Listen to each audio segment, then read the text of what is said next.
The popular image of the 18th century Highland Clansman is a potent one. The martial apparition conjured by our imaginations was first presented to the world in the novel Waverley by Sir Walter Scott. In it, the hero, Englishman Edward Waverley, is confronted by a Highland warrior, fully armed and equipped. He started at the sight of the mountaineer in his full national costume. The plaid he wore added to the appearance of strength that his person exhibited. The short kilt showed his sinewy limbs. The goatskin purse, flanked by the usual defences, a dirk and steel-wrought pistols, hung before him. His bonnet indicated his claim to be treated as a dunny vassal or gentleman. A broadsword dangled by his side, a targe hung upon his shoulder, and a long Spanish fowling piece occupied one of his hands.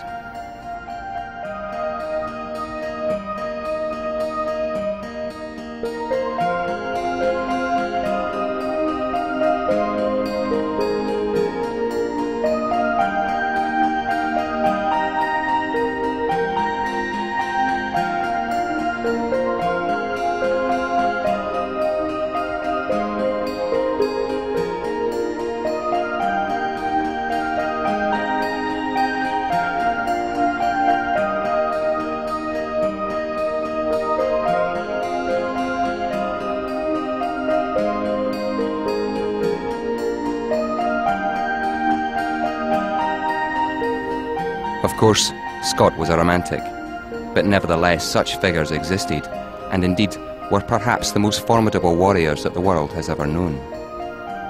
Yet when Scott wrote this passage at the start of the 19th century, the phantom that he gave us had not been seen for 60 years since his time. In fact, by the 1750s, the Highland Clansman that Scott recreated had all but been wiped out.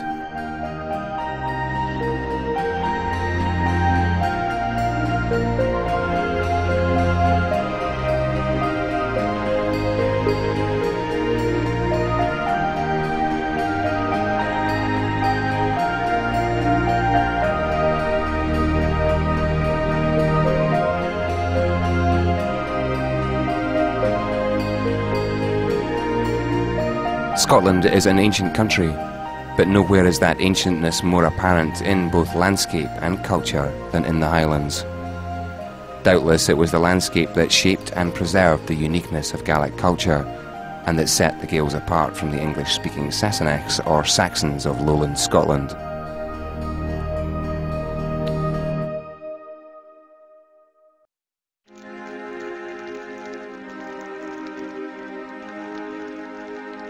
The word clan means, quite literally, family, and the society that once dominated the Highlands and Islands of Scotland for 1,000 years was totally centred around a tribal notion of extended family. It was a fiercely hierarchical, utterly male-dominated culture. Who you were the son of determined your very existence, and your ancestors gave you your identity.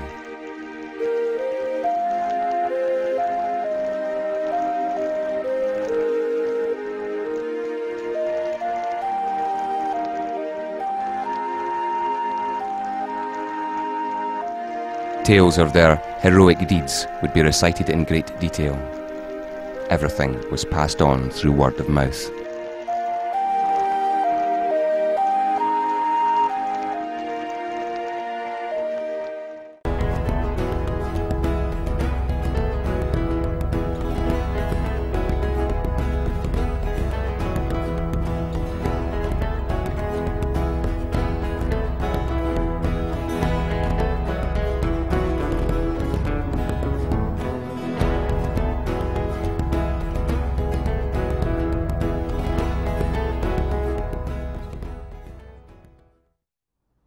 Of course, the popular image of the Highlander is one in which we see the warrior Celt engaged in the beheading of Sassenachs.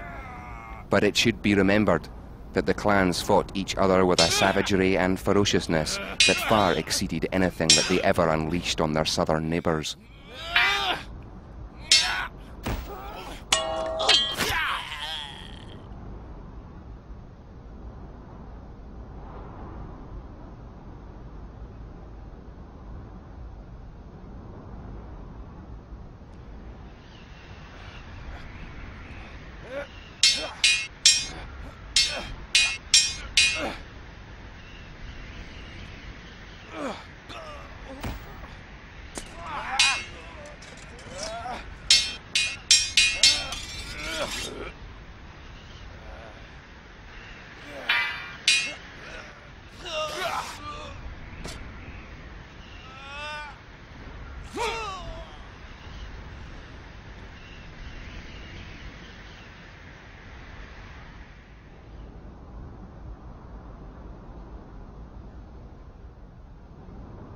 The epic feuds that raged between many of the clans seem now, in terms of their scale and mythical properties, to belong to ancient Greece and the pages of the Odyssey.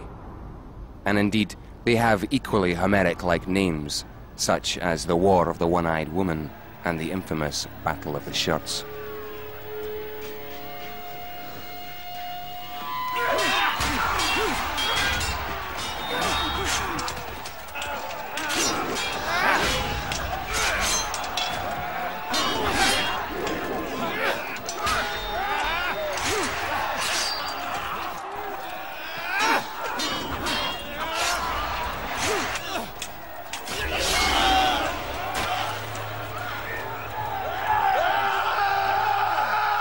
Ultimately, the overwhelming concept of Great Britain was to clash violently with the wild Hielandmen of the north.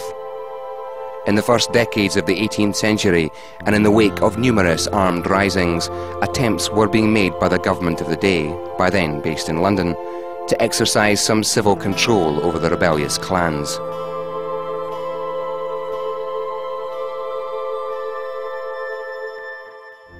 This proved to be an arduous and frustrating task for the regiments of red-coated troops sent into the Highlands.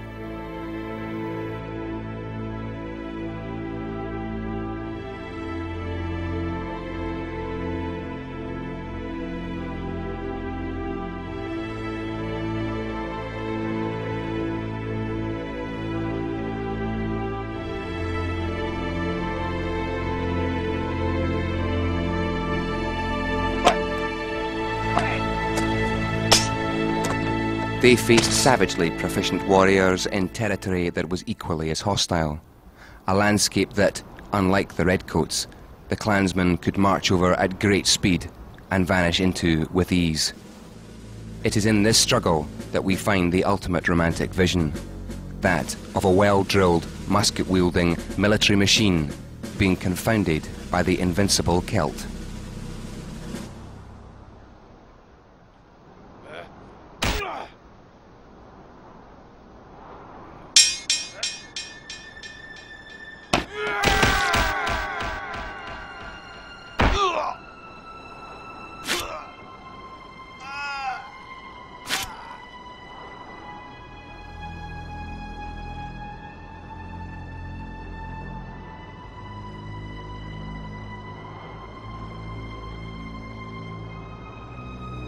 The last Highland Rising was in 1745, and it came to a bloody and final end at the infamous Battle of Culloden, popularly known as the last battle to be fought on British soil, when some 4,000 starving, exhausted clansmen faced a government army of redcoats, artillery and cavalry twice their number.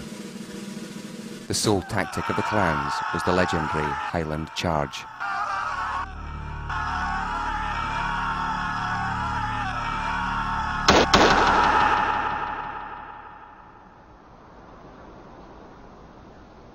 They say that over 1,000 Highlanders died in less than 15 minutes at Culloden. They charged into volley after volley of devastating musket fire and grape shot onto tightly packed ranks of bayonets. The hundreds of wounded were given no quarter.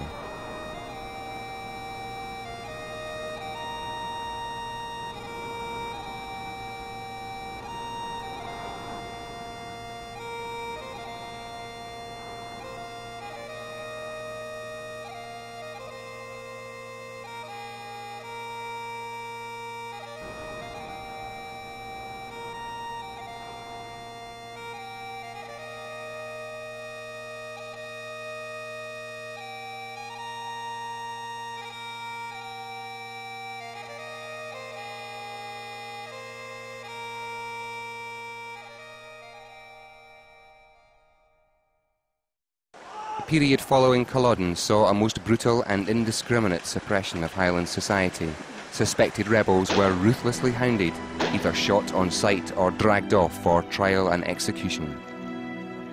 In a final attempt to stamp out what it saw as a culture that bred defiance and rebellion, the wearing of the plaid, the playing of the bagpipes, and the carrying of arms was outlawed.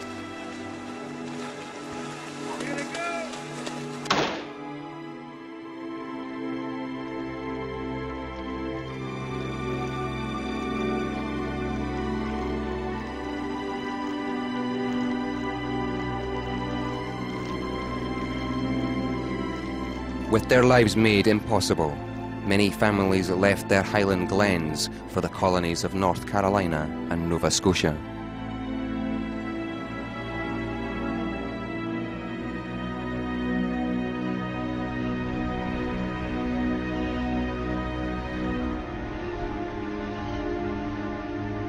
This was the beginning of what became known as the clearances, a period that saw tens of thousands of Highlanders emigrate to the new worlds of Canada, America, South Africa, Australia and New Zealand.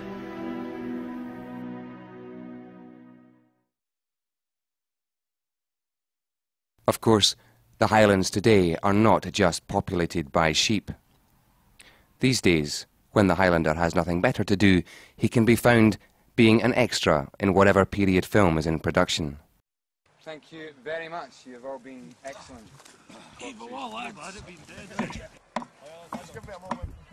It's an excuse to dress up, wave a big sword around.